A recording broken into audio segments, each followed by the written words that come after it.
students all over the world how they have been affected by the pandemic and to address some of the major factors, such as their education, employment status, health, and unexpected realities. In the beginning of the month of June, we asked 34 students from 12 different countries across the globe to submit testimonials and vlogs from their device of choice in order to share with the world how they have been impacted by the novel virus COVID-19.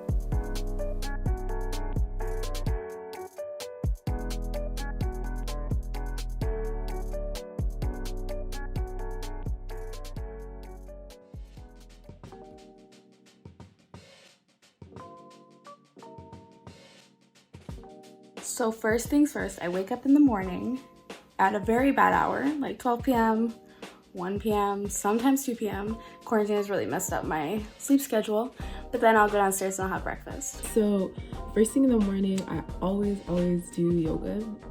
A little meditation just to get grounded, make sure I'm in the right headspace for the day.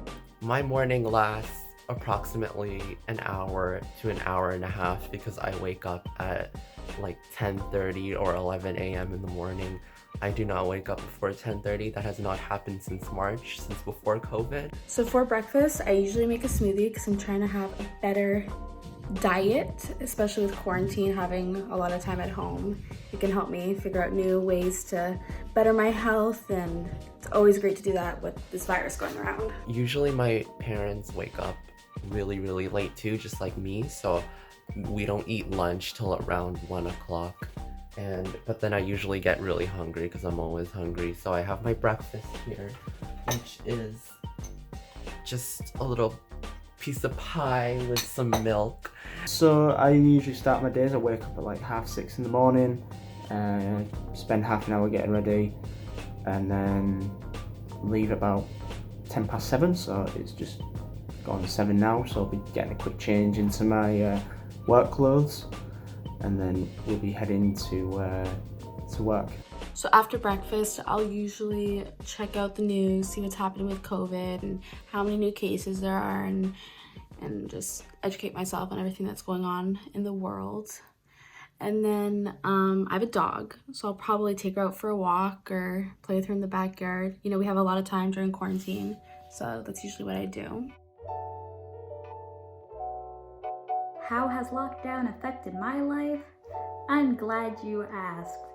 I had to fly back home from university a month early. You can see my suitcases in the back because I'm in denial and I won't put them in the basement.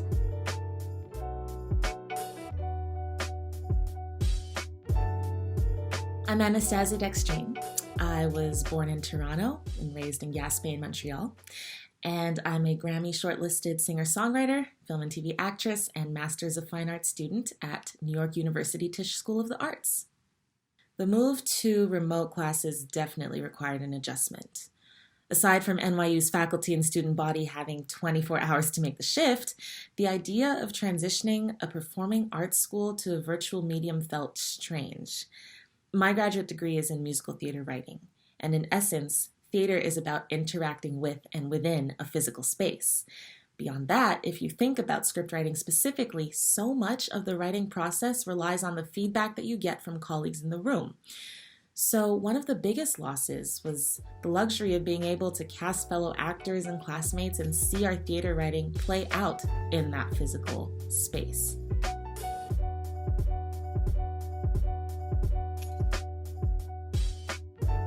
So my initial reaction was very stressed, confused. I had to move back from Guelph to go live with my family, and that was a huge disruption in my education and everything, my schooling. That was very stressful for me, but I was able to cope because I stayed connected with my friends and I made sure that they kept me on top of things and I helped them stay on top of their things. So it was just mutually very beneficial for us in terms of our situation.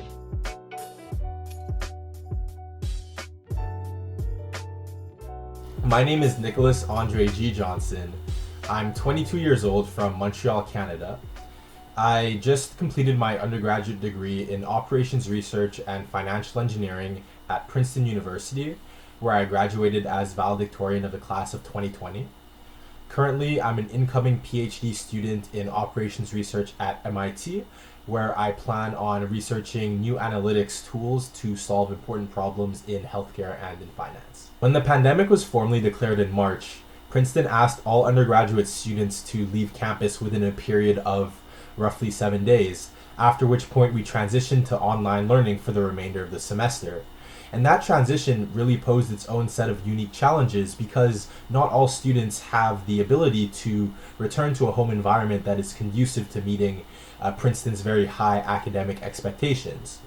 And beyond that, many of my friends, and myself included, shared mental health concerns following this transition.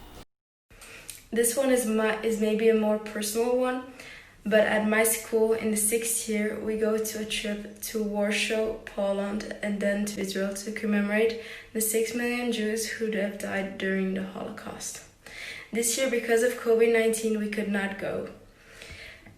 We know it might sound selfish to be sad about it, as there are a lot more important things because people are dying.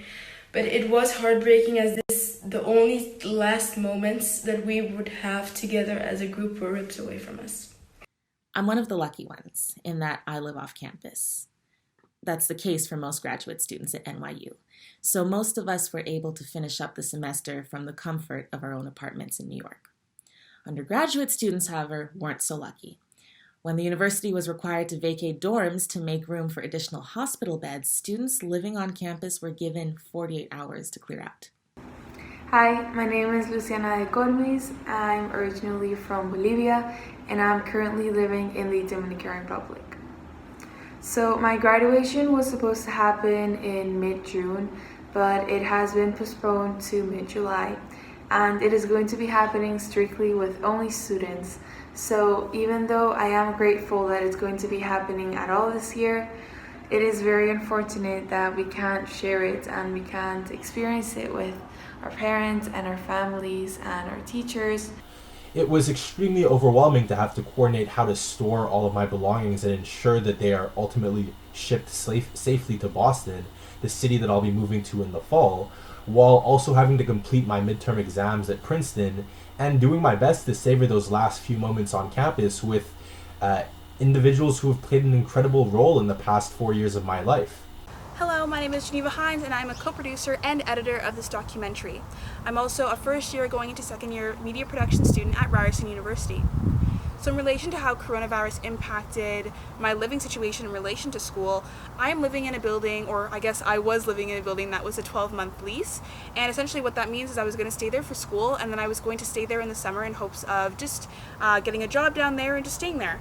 And so when coronavirus hit, that really did take a shift. So funnily enough, my sister came to visit me the last week before everything kind of went crazy, and I went back home with her thinking I'd be home for a week and then go back to my residence building. Joke's on me. Coronavirus obviously got worse and I just stayed home, and I've been home for 4 months now.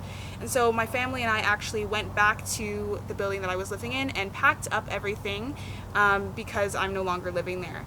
The reason why I decided not to stay there is because obviously there's a lot of social distancing that has to be put in place, and what that meant is all of the common spaces that I'd meet up with my friends were then closed. The dining hall where I'd see all my friends and we'd eat together was also closed. You had to bring food and eat it in your room. And also all of my friends left. They went home, or if they didn't live in the country, they flew home. My name is Zhana and I'm originally from Ukraine. And when I first heard about coronavirus, I was in Canada because I'm studying there.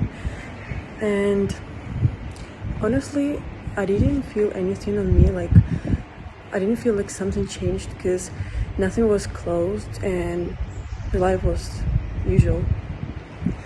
And then the situation was getting worse and worse, and that's why I had to leave.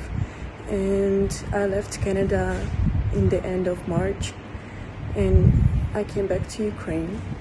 And the situation there was really bad because the borders were already closed in Canada and in Ukraine. So I actually got the last flight, and I'm really happy I had this opportunity because I would be really alone there in Canada because everybody left, like literally everybody.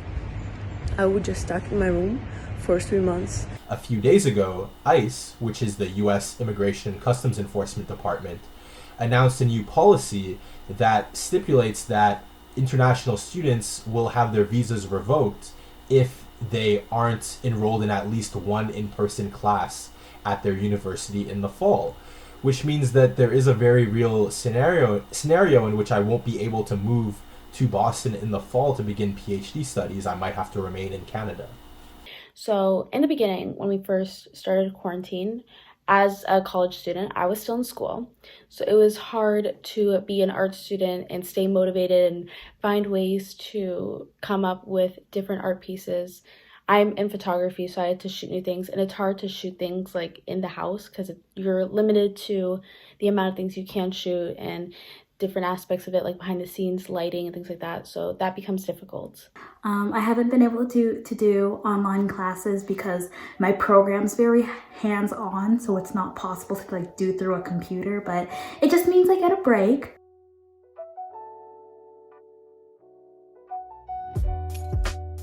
Fortunately, the pandemic won't affect my plans over the next 2 years.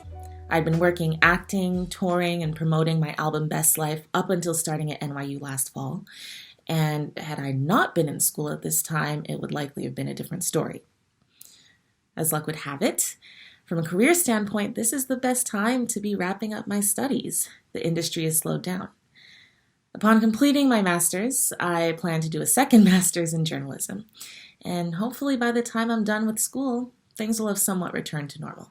School was the largest thing for me because there were a lot of good classes that I was in and I really liked that I had to do like head-on interaction to actually enjoy, like advanced robotics, and it's kind of sad that I can't really do that anymore. My school closed really abruptly, and it took me a long time to get the closure that I needed about not being in school anymore, and I felt like I didn't have a purpose anymore. I was really disappointed when I found out that graduation would be online, but in the end, it turned out to be a good thing because I was able to have so many of my family members attend, and because they could, I could share the link with them, but they wouldn't have been able to come if they had to fly over for my graduation.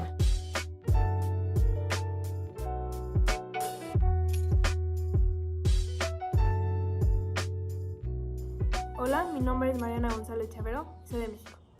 Para mí el coronavirus no me afectó directamente, bueno, me quedé sin graduación y sin varias actividades del colegio.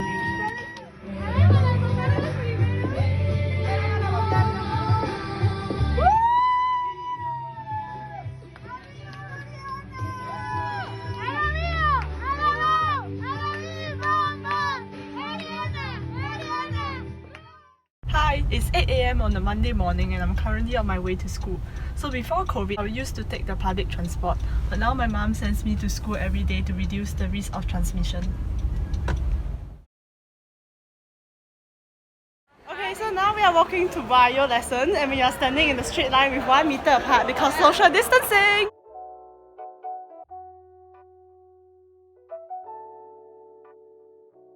It's lunchtime now and we are in class eating to minimize the number of people in the canteen. So I'm having salad and Ernie is having sushi. Yes, do you want to say hi to Nicholas? Hi.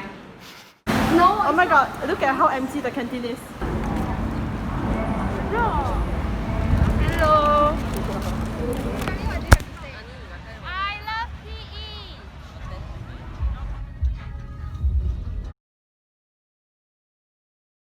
I'm home, and this is Mona and Elwin, my 2 guinea pigs. So now it's time for me to study as we have exams in 10 days. I guess one good thing is that the scope has been reduced since we have suffered some disruption to our lessons.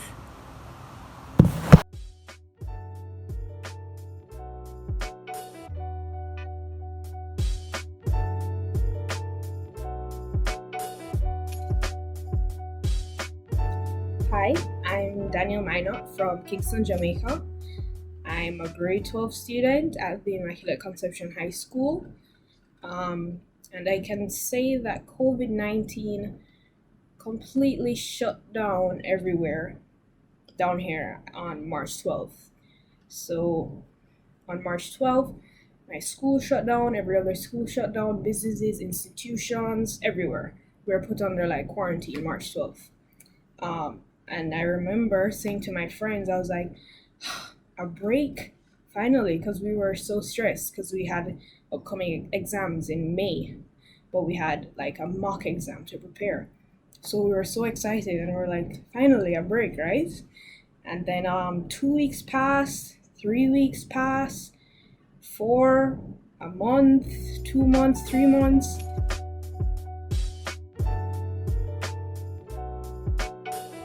I'm supposed to start university in roughly a month, and I still have no idea when I'm going to university, where I'm going to stay in university, who I'm going with, and if I'm going to university at all this semester, and what's going to happen in the fall semester.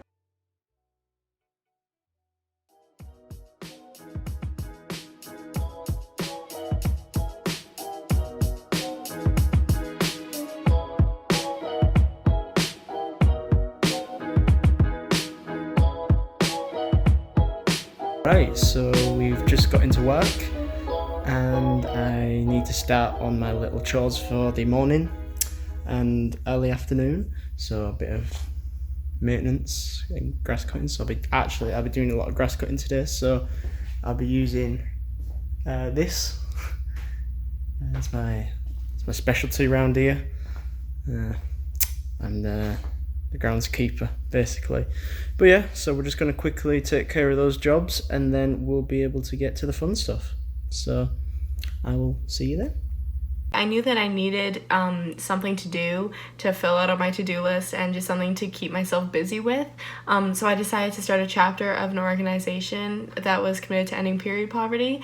And we've since expanded even larger and we've grown even more than I ever would have expected, which was really cool because first of all, it gave me something to do during quarantine, which I definitely needed or else I think I would have gone crazy. But also it allowed me to meet so many people that I don't think I would have if not for COVID. Hey everyone, my name is Abdurrahman Shibli. I'm from Morocco. I had just moved here to Canada when COVID-19 happened. It was a shock to all of us of how our whole daily routine has changed. We had no choice but to accept the facts.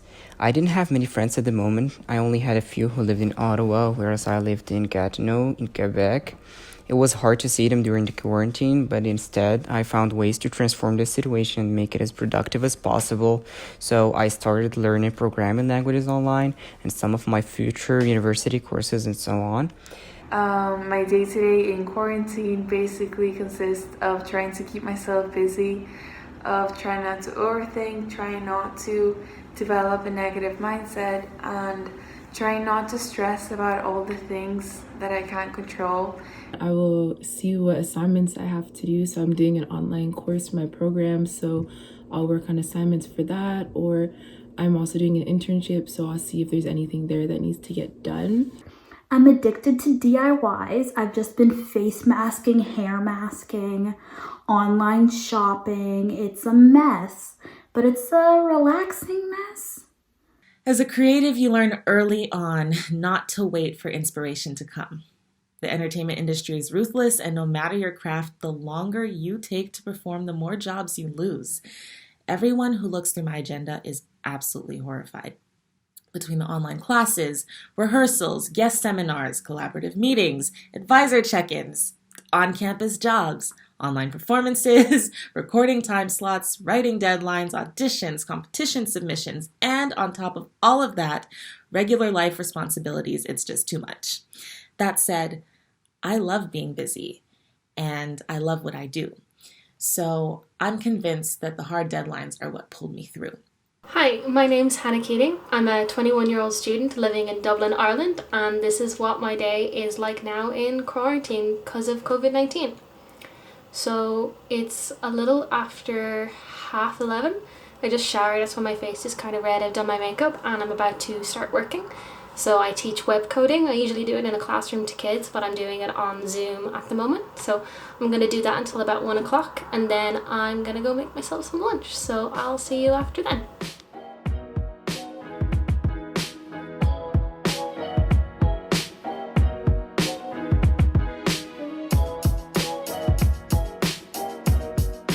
My summer plans were changed. Even my March break plans, I was trying to do courses and go away for some school credits, as well as for work. I work at large camps, and of course those have been shut down due to the potential spread of this virus and the contraction. It's high risk there in those situations. But thank goodness I'm able to lifeguard, so that's good. I didn't start working until just now.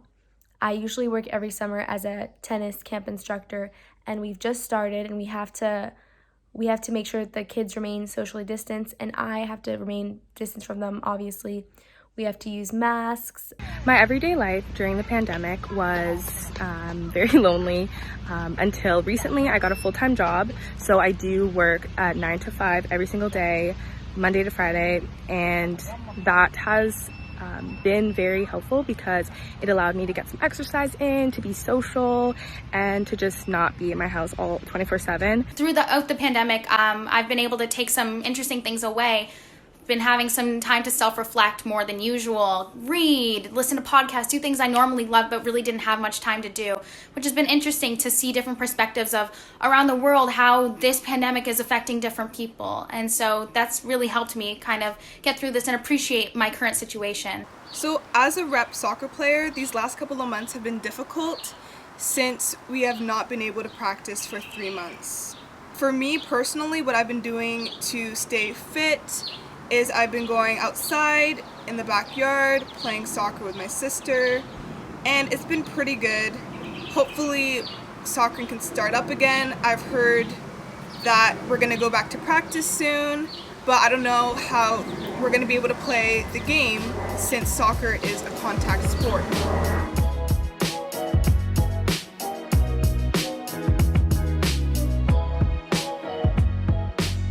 Hello, my name is Janae Allen. I'm 18 years old, and I'm the co-producer of this documentary. So I offer a different perspective. Both my parents have worked throughout this whole quarantine. My mother is a frontline worker, and I'm around my grandparents all the time, so I have to be super cautious and careful of what I'm doing. So I'm super excited about today because I haven't been out in 3 months, and today is going to be different because I'm meeting my friend for a cute social distance picnic. So it's going to be interesting to see how we maneuver social distancing with a picnic. So I'll see you there. Okay, so now we're at a picnic spot, like I mentioned before. I'm with Sophia, and we got burgers. So instead of cooking and contaminating the food with my germs, I decided to order food. And we have our mask on, and we put hand sanitizer on, so we're being social distancing as possible. Okay, so we finished our picnic. We're going home now. We were here for about 2 hours. We put a lot of hand sanitizer on. We're wearing our masks because there's a few people around us, but that was my day, and that's it. Bye. I just I read in the afternoon or I play my Switch, but I should go for a walk in a bit because it's cooled down and it's nice weather now. Also, probably my dogs have suffered the most from this. Probably because they liked going on walks before and playing with other dogs, but now they really can't. I'm an artist, so I like to paint. So I'll make some artwork, or I will call a friend and we'll have a good conversation, watch some movies. I always go on a walk with my sister every afternoon after she's done her stuff for school as well. I basically go out for my walk around 2 to 4 p.m. around that time, and I have to wear this mask, obviously, even though nobody's around. It's kind of annoying. I don't even know if you can hear me. On the way out that I do my daily walk, I walk past the local church, which is that building there. And if you want to know what Ireland's like, it was on our national news broadcaster that you're going to have to book to go to church for the next about 6 months, and all the grandmas are annoyed about it because it means that because a lot of Ireland doesn't have internet, they can't go to church. Go to confession and stuff, which is, feel bad for them, but just shows you how much of a stranglehold religion still has, that it's on the national news. First item is about church service opening back up. My name is Tindu and I'm from San Diego, California.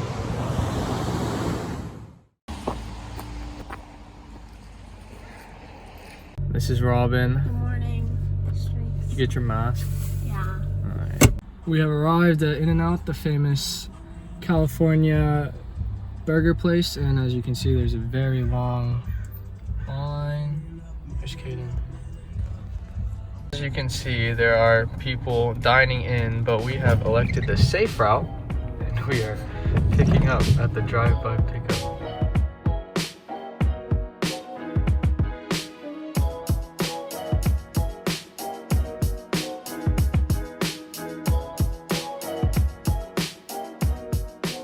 One of the plus sides of this quarantine is definitely that because I got laid off of my job, I used to work at Cineplex downtown.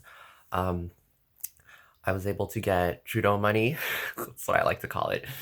Our government has been able to, our Prime Minister has been able to loan us some money as a benefit for the fact that we lost all our jobs, the fact that, you know, a lot of us can't work anymore to provide for ourselves, and I needed that.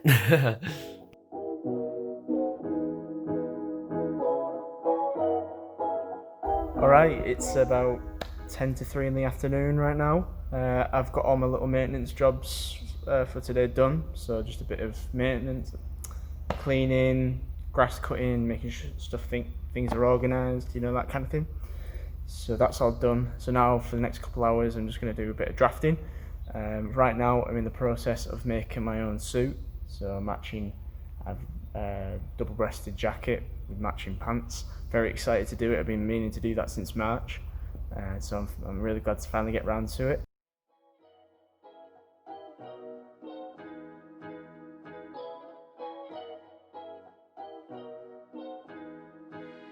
Doing that for the next few hours, and then it will be time to go home. COVID-19 helped me to come up with new skills. I am already an influencer on TikTok and Instagram, but I decided to take that a step further and I started my own YouTube channel. COVID has really helped me come up with new skills, and my day-to-day basis consists of just sitting behind a camera and talking to people and interacting with an audience. My channel was based on beauty, fashion, and little tips on being an international student in Canada. Hey guys, my name is Hannah and I live in Shanghai. This is a day in my life. So currently I'm at the metro station. Everything is functioning pretty normally. Everyone's still wearing masks. Going oil painting now. So I'm at painting class right now, and since the coronavirus situation is much better here, it's no longer a requirement to wear masks.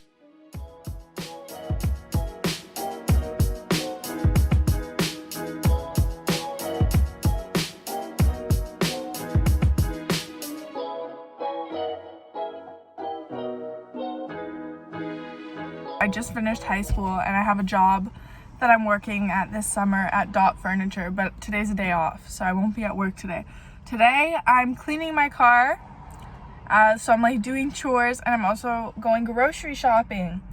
So I brought my mask, and this hopefully will give you some insight as to what it's kind of like a day in the life of a teenager during a global pandemic. So let's go.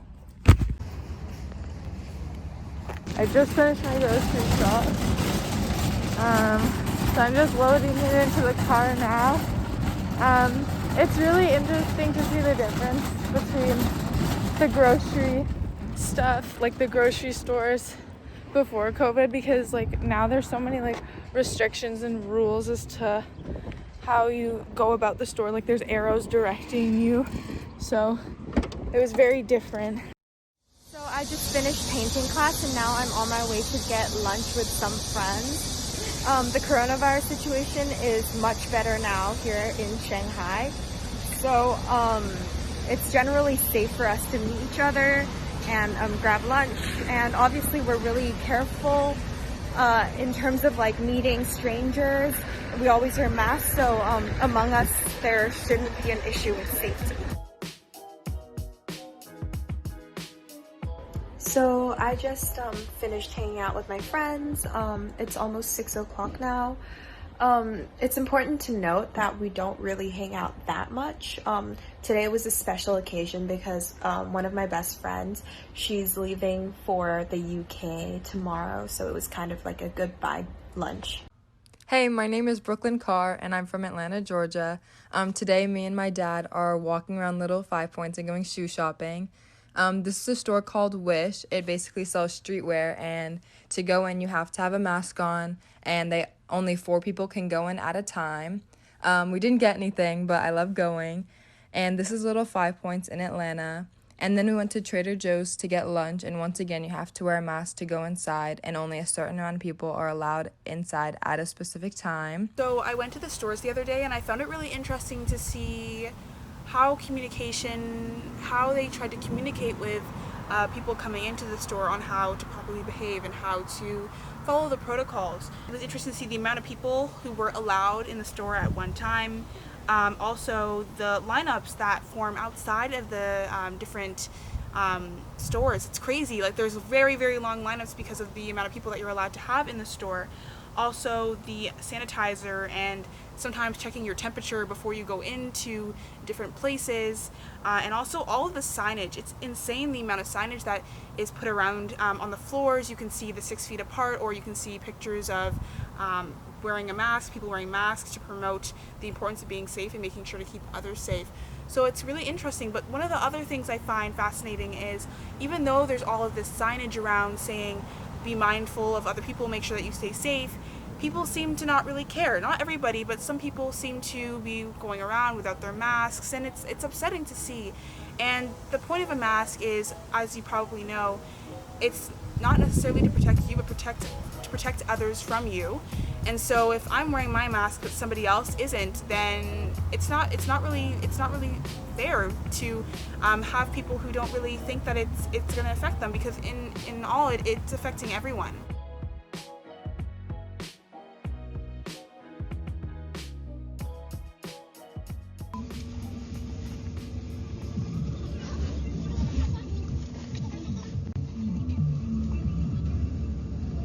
So I just got my cards changed because someone, like an old lady, came, so like I'm less important and I have to go sit in the back now.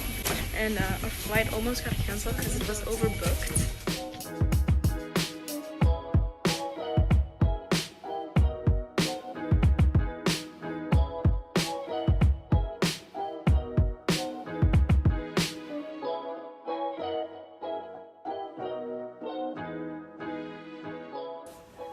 Hola, soy Farah Sakali y tengo 17 años. Vivo actualmente en Francia, soy marroquí, nací en Canadá y crecí en España. Hoy os muestro, por ejemplo, cómo puedo disfrutar de un día normal de verano tomando las precauciones necesarias para evitar contagiarme. Por ejemplo, uso mascarillas siempre que puedo.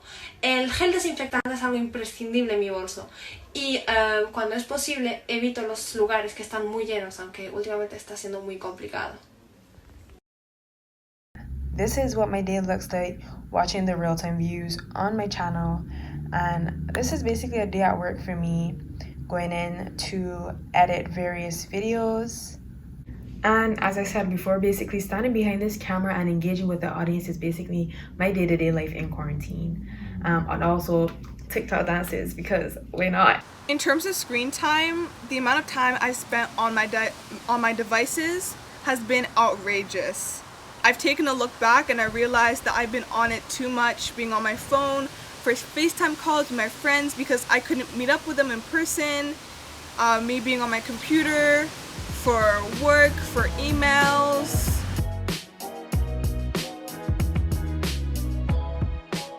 This thing right here, my MacBook Pro, is pretty much the only thing I use. One of the only things I use on a day-to-day basis now, because that's the only thing that's keeping me sane. I've been pretty obsessed with streaming services lately because I watch a lot of movies and TV shows. So like Netflix, Amazon Prime, Crave are probably the ones that you have heard of.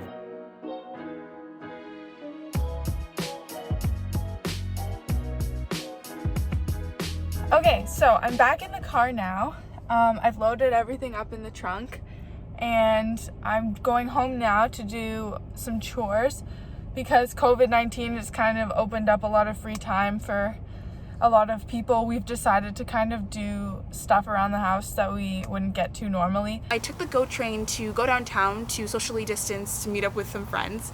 And when I went on the GO train, they had messages that were going on the audio, like around the track. Please look down the platform when the train approaches, as you may need to adjust where you're waiting. Be sure to use all available doors to board. Pretty much the audio was just explaining how only a certain amount of doors are opening up in the GO train, so you have to be aware of what doors are opening. And when you get into the GO train, they have all of these signs on the floor directing you on which way to go, and they also have dividers in between the seats.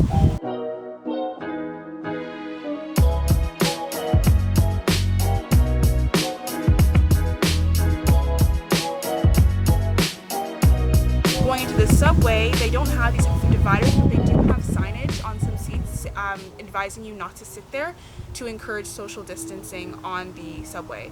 So that was kind of something that was interesting for me to see, and how the city, or just the world in general, is adapting so quickly, and what methods people are trying to go towards in order to adapt to the situations at hand. Seeing my friends has become a lot harder, but we figured out how to see each other in a socially distanced way. Like, we'll meet up in a parking lot, it's in the trunks of our cars. I miss my friends. I mean, yes, I play with them online, but it's nice to see people in person sometimes, you know?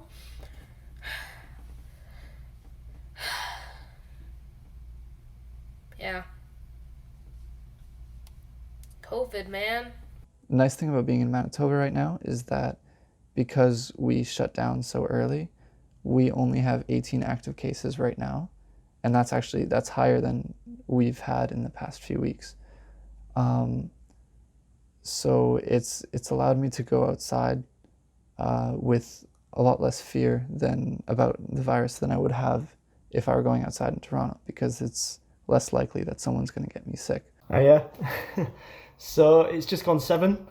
Got home a few hours ago. I'm usually at work until about 3-4 o'clock, so I get home relatively early these days.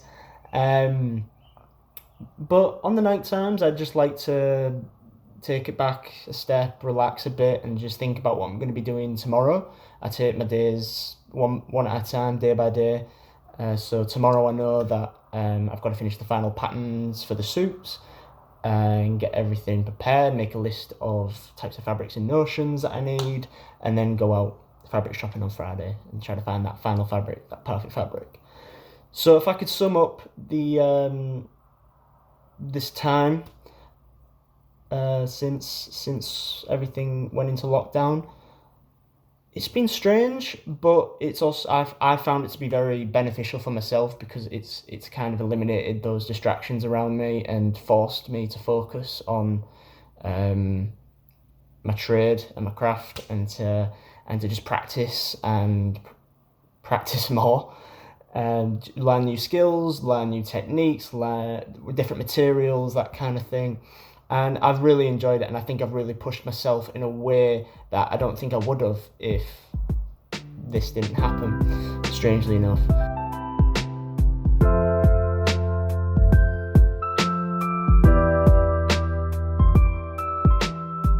Due to COVID-19, I have succumbed to a lot of changes in my life.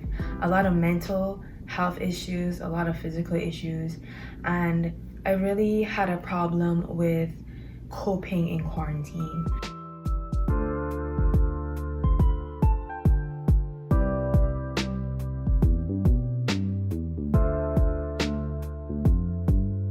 And also just it being summertime, you can't see your friends, you can't go to different festivals like Veld and the CNE in September, just small little things that we can't really do anymore. It also affected my mental health, because I felt like I didn't have a purpose anymore. I had spent 2 years preparing for IB exams that were canceled, and I didn't know what to do with my time. I was also used to doing team sports like basketball, and all of a sudden, if I was going to be doing any sport at all, I had to be by myself, and it took a while to get into a routine that would motivate me and that I could hold myself accountable to.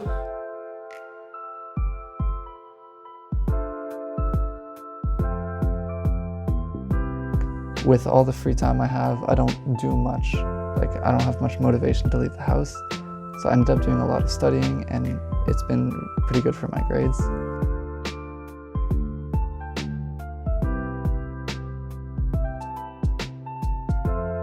I also was supposed to go back home as I am from Barbados, but I wasn't able to do that because of the flight restrictions.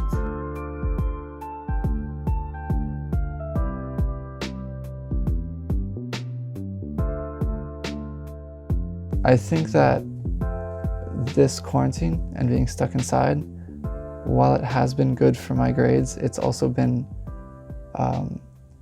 harder on like mental health. I think with more, it's easier to get stressed when I go outside less and I do less things with my day. So it just, some days it just feels like it's all homework and all studying. So I definitely miss that about regular life, just being able to go out and spend time doing other things. One of the biggest challenges also is that you have to find new ways to deal with stress, because I would normally just go hang out with my friends or go to football training or go for a walk or just go to my favorite restaurant, but now you don't have school to distract you, or you don't have I don't have football to distract me, so it's just constantly trying to find something to do and just calling people and texting people and yeah, trying to keep yourself busy.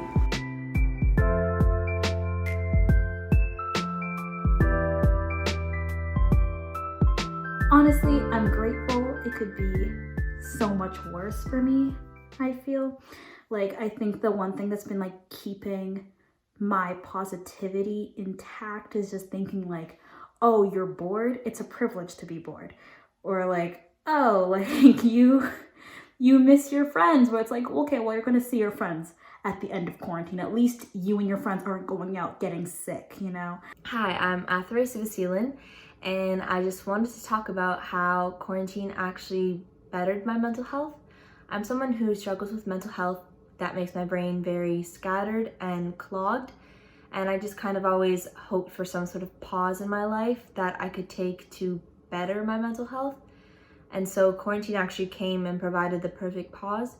I was able to start focusing more on myself, and I actually was able to take the long period of time that we have right now and focus more on myself and start making myself more happier rather than try and make other people happier. I think when you're in quarantine, you really get perspective on what's important, and you get to, you know, sort of be part of nature again, have a routine, live like a more simpler life that isn't full of chaos. I guess that's one of the good things about it. And just stay safe, so yeah. I feel like this time is giving me a chance to kind of reconnect with myself, spend more time with my family, and spend more time talking with friends that I haven't had a chance to speak with as much as I would like because of the school year. You know, it's very busy, right? So yeah, I definitely, my whole day schedule has changed since COVID started, but I'm definitely accustomed to it now. So I don't know. Lockdown obviously isn't my favorite thing ever, but it's been a lot better than what it could have been and what it has been for a lot of people around the world. So I can't really complain.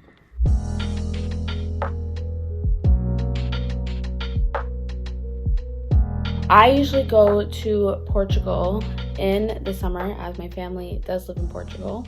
So I can't go this summer, which kind of sucks. I really miss my family, but hopefully by next summer this will all be gone, or better, way better than what it is now. El coronavirus ha tenido un impacto muy importante en mi vida. Primero que todo, yo tenía que viajar a Canadá este verano y se ha cancelado. Y también, por otro lado, llevo 7 meses sin ver a mi familia y a mis amigos que viven en España. Me gustaría que la gente se diera cuenta de la gravedad del asunto y tomen precauciones para evitar que esta situación se agrave.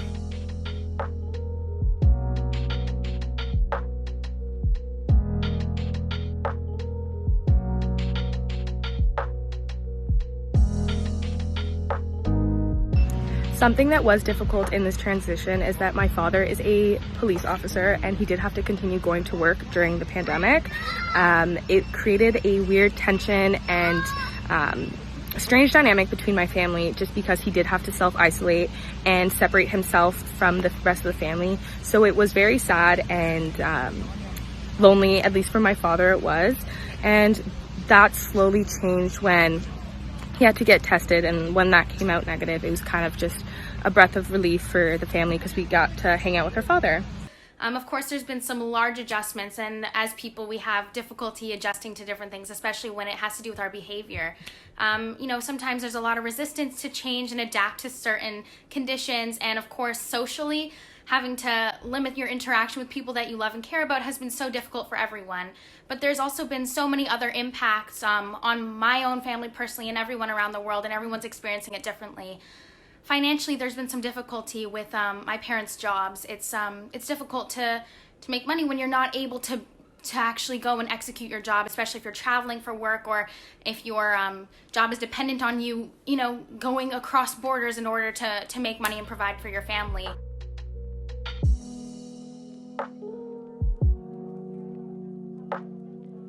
It's no secret that Quebec is the Canadian epicenter of the coronavirus. Having traveled from the international epicenter of New York to Montreal, I'd say that both experiences are largely the same. I was in New York up until mid-June, and have managed to stay healthy so far. There's been some large adjustments with even people in our house. I have a large family, and so there's 9 people living in our small house right now.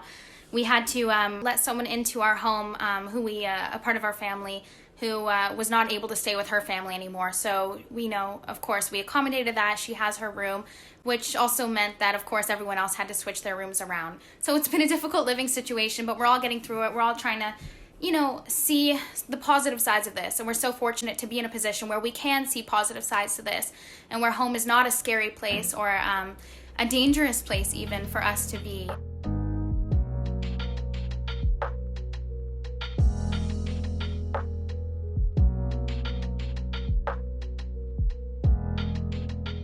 So the situation in Ukraine is pretty good right now because everything is getting open, and a lot of cafes, shops, they're already open and they're not gonna close again. But yesterday I've heard that it's going to be the second wave, and I don't know how to react on this because on the one hand everything is good and better right now, but on the other hand I've heard that somewhere in Ukraine there are so many cases again. So I don't really know what to do, but I don't think that everything is gonna close because Ukrainian business is really suffering from Corona, and this really impacts on everything.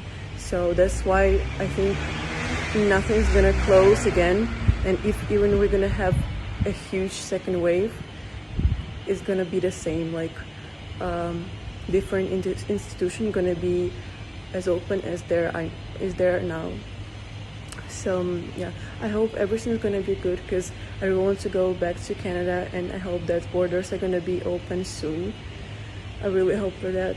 Seeing the Karens online though is just really frustrating because they act like they own everything and they act so privileged, and they think that they can do whatever they want and not listen to the authorities or any higher power than them. And they think that, oh well, you know what, I don't want to wear a mask, so I'm just gonna wear it into the store and then take it off because I can do whatever I want. And it's that kind of thinking that gets us into these problems and gets us having higher cases.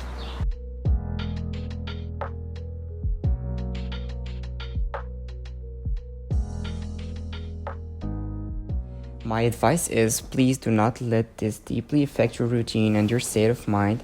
You can still study, you can still work, and you can chase your dreams even from home. Also, no one is immune to the virus. Young people do have a good immunity system, but they can still carry the virus without knowing and infect their close loved ones. So try and stay home. We are in this together. The key is taking the pandemic seriously. applying the recommended precautions diligently. I'm social distancing, staying home, hand washing frequently, being mindful of who and what comes into the home, and disinfecting as necessary. At this point, these measures are so ingrained that they feel like part of a daily routine. You know, everyone's impacted by this, whether it be physically, emotionally, financially. There's a lot of different aspects to this, but I will say that environmentally, we've been doing good. Some really positive contingency policies that people are trying to adapt to.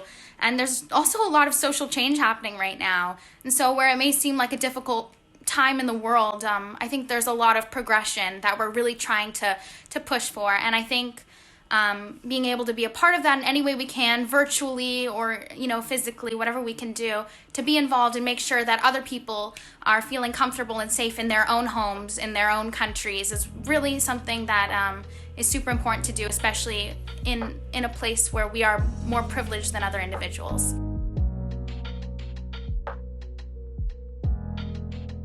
Pero en sí estoy en mi casa, con mi familia todos sanos, tengo que comer todos los días, dónde dormir, pude terminar mis clases aunque hayan sido en línea y pude entrar a la universidad. Básicamente estoy bien. Lo que sí es que afectó a todo mi país. Para que me entiendan, más del 50% de los mexicanos son pobres.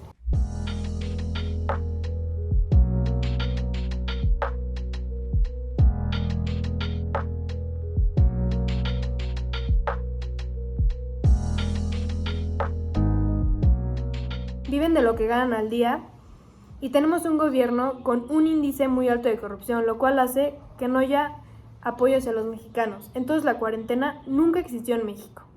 Todos salen porque tienen que alimentar a su familia. Hay cada vez más infectados. Ni siquiera pueden comprarse un cubrebocas porque no hay dinero. Las personas que son de economía media y que tienen un negocio, varios han cerrado porque ya no tienen clientes y no tienen cómo pagarle a sus empleados. Entonces ahí hay muchos perdedores. Tanto el que trabajaba como el dueño, al que le rentaban el local, al que le compraban los productos, los que transportaban esos productos, los fabricantes de los productos. Es una cadena y todos pierden. Se quedaron sin ingresos y probablemente para varios esos eran los únicos ingresos con los que vivían.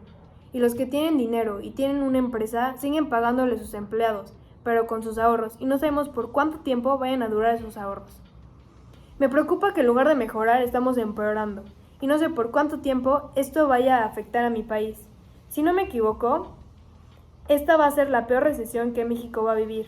Y una de las consecuencias que más me preocupa es el aumento de la inseguridad. Y no solo como ciudadana, sino también como mujer. For me, it's really hard to go on social media and just go through YouTube and just see the amount of people who are out being careless, not wearing masks, and not understanding that the mask is not for your own safety, but for the safety of others around you. So I was scheduled to get surgery at the end of March. A couple weeks before my scheduled appointment, I received a call basically telling me that my surgery had been postponed indefinitely due to COVID-19. And that's all the information they had for me. I was just shocked. Fast forward a few months to the middle of June, I received a call from my surgeon on a Monday telling me that I had to come in for a surgery on the Friday. The whole process was just very different than what it would have been. I had to get tested for the virus the next day, and they couldn't even put me asleep for my procedure for safety concerns. At the hospital, everything was different. At the entrance, they asked a lot of questions, and even in the waiting areas, seats were physically distanced just to keep people apart. Reflecting on all of that, it really just makes me wonder, is that just going to become our new normal?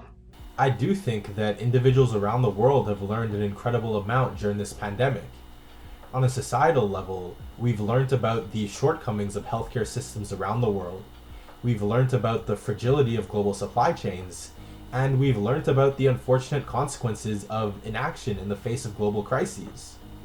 On a more personal level, I've gained a much greater appreciation for my close friendships and for the time I'm able to spend with the individuals that are most important to me in my life.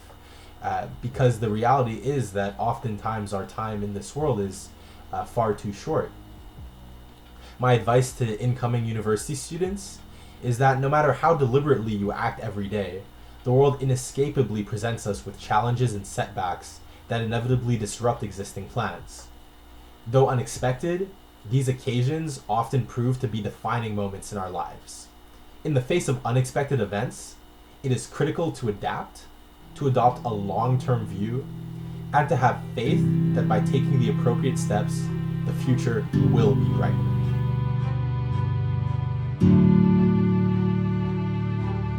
Earlier on in the pandemic, I was learning a lot about the virus itself and how it affects an individual and what we can do to prevent spread. But as the months progressed and we saw social issues such as combating anti-Black racism, I think I took some time to learn for myself how systemic racism intersects with health, and more specifically, COVID-19.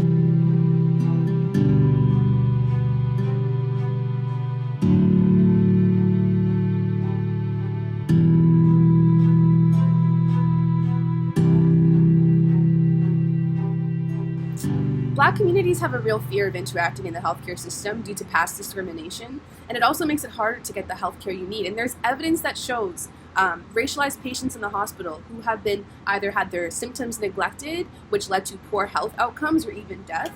Even here in Toronto, there are PDF articles about it, and it's a very unfortunate situation, and it is a preventable situation. And so we talk about racism as a public health issue, which it is, and which needs to be addressed. And so I think about the community, and I think about how much they are disconnected or far removed from the system of healthcare or the mistrust that's there. And I want to be doing a lot of work with my colleagues who are in a similar place to really break down those barriers between us and the community, and to really reconnect what medicine should be, which is, you know, serving the people in the environment that you're in. We see in the Black community higher rates of chronic illness and mortality, as well as higher rates of COVID-19. And I think that I needed to learn more about how systemic racism, how it negatively impacts health.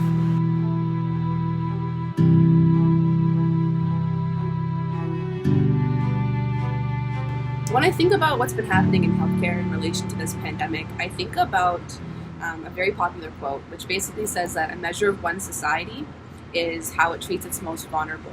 And we've been seeing, those who are experiencing homelessness, those who have low income, those who are in low-income racialized communities have been drastically affected. The Black community particularly has been drastically affected because of COVID.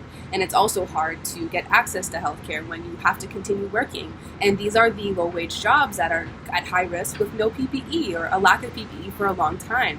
And those are the personal support workers working in long-term care homes and more. And so not enough has been done to protect the most vulnerable of us in the society, and it's been having drastic impacts in healthcare. And one important emphasis that I want to get across is that this is not an equalizer of a pandemic. It doesn't make everyone equal. It disproportionately affects more marginalized and more vulnerable people, and that's what we've been seeing. And it's been exposing the cracks that have existed in our society long before now, and change is very much needed. I think that we have seen a lot of changes in how healthcare is being delivered these days, whether it's from a distance or virtually through programs like telehealth and telemedicine.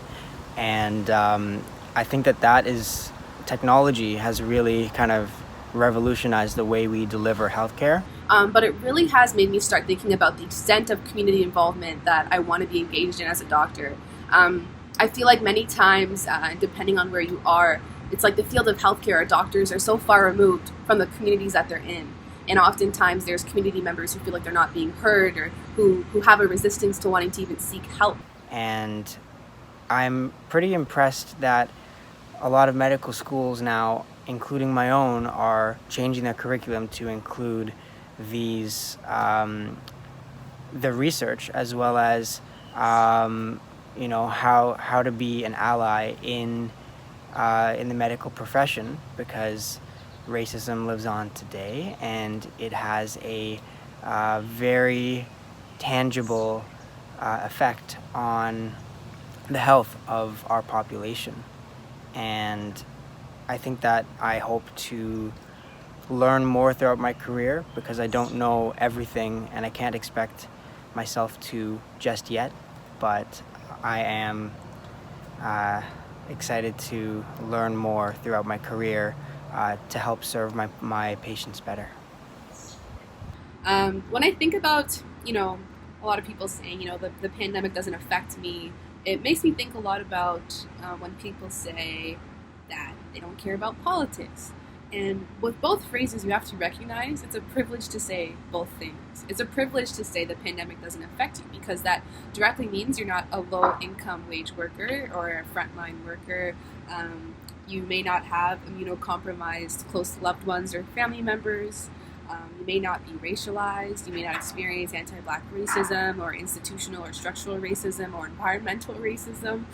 So you recognize all of these things are privileges to say. And so it's important to recognize that for Black, Indigenous, other people of color, from the moment you're born, you're politicized, whether you like it or not, whether you have a choice or not.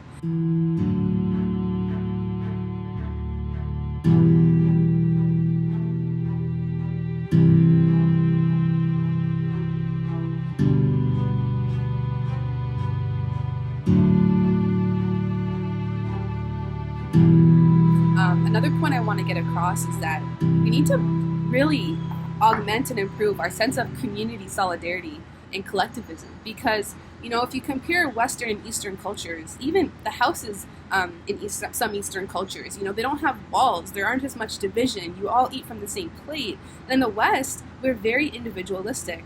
And it's very hard to be in a global pandemic in a society that's very individualistic because we are all connected, whether we want to recognize that or not, whether we think it affects us or not, we are all connected. Our actions will impact other people. And it's so important for us to have that mindset when we go about our everyday life, when we go about following public health guidelines. It's not just about us. Human beings are social creatures. It was never about us. It's a lie it's a lie to believe that it should only be about us and our culture should only be individualistic. And I personally think that exposure is such an underrated form of education. Exposure to other cultures, other beliefs, other people, other ways that people live. It's not. We look at things through our own lens and we try to understand things based off of the experiences we've had. But that's our own personal truth, and it may not be a truth for others. And so it's important for us to really, really feed into this sense of community. And by doing that, we need exposure, we need to learn, we need to think about others above ourselves and recognize that we are just one person that's in an interconnected system on this earth.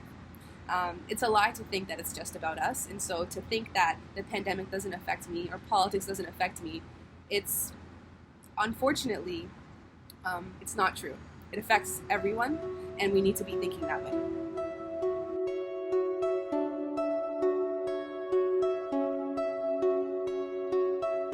Hi everyone, my name is Luke Farwell, and I just finished my first year of media production at Ryerson University in downtown Toronto.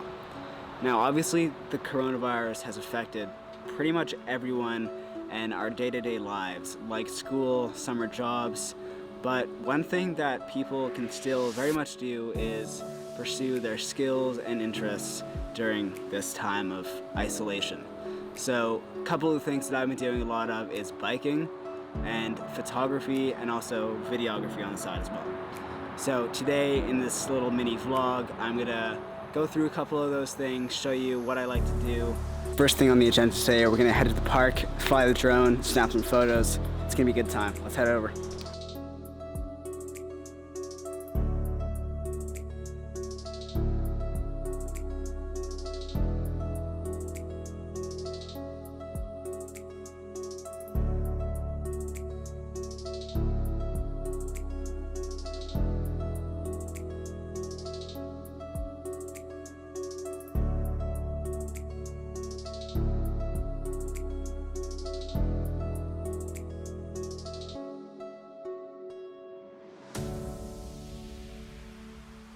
Alright, we're back at my house now. We're gonna do a quick change into some bike clothes, and we're gonna head down to where I usually go biking, mountain biking in the city. And in Don Valley, we are running out of light. The sun is going down very quickly, so it's gonna be very, very quick. Actually, you know what? I might try just going like... I'm already changed. That's awesome. That was so quick. I didn't know that was gonna work. That's really cool. Let's go.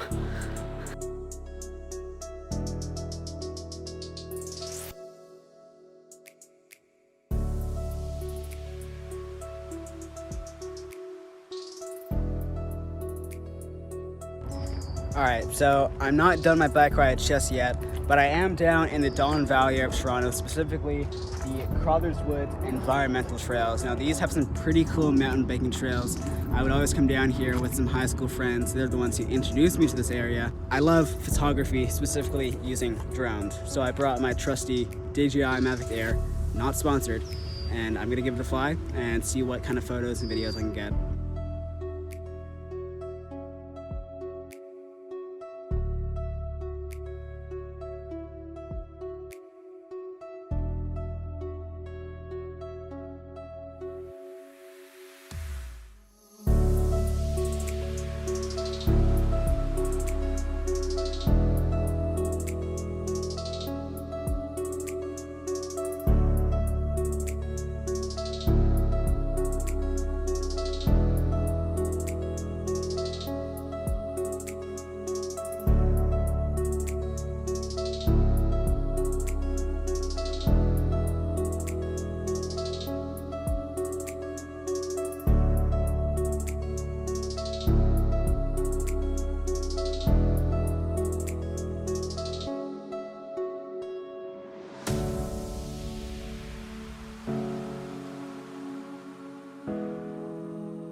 Nice. That's a cool photo, eh? All right.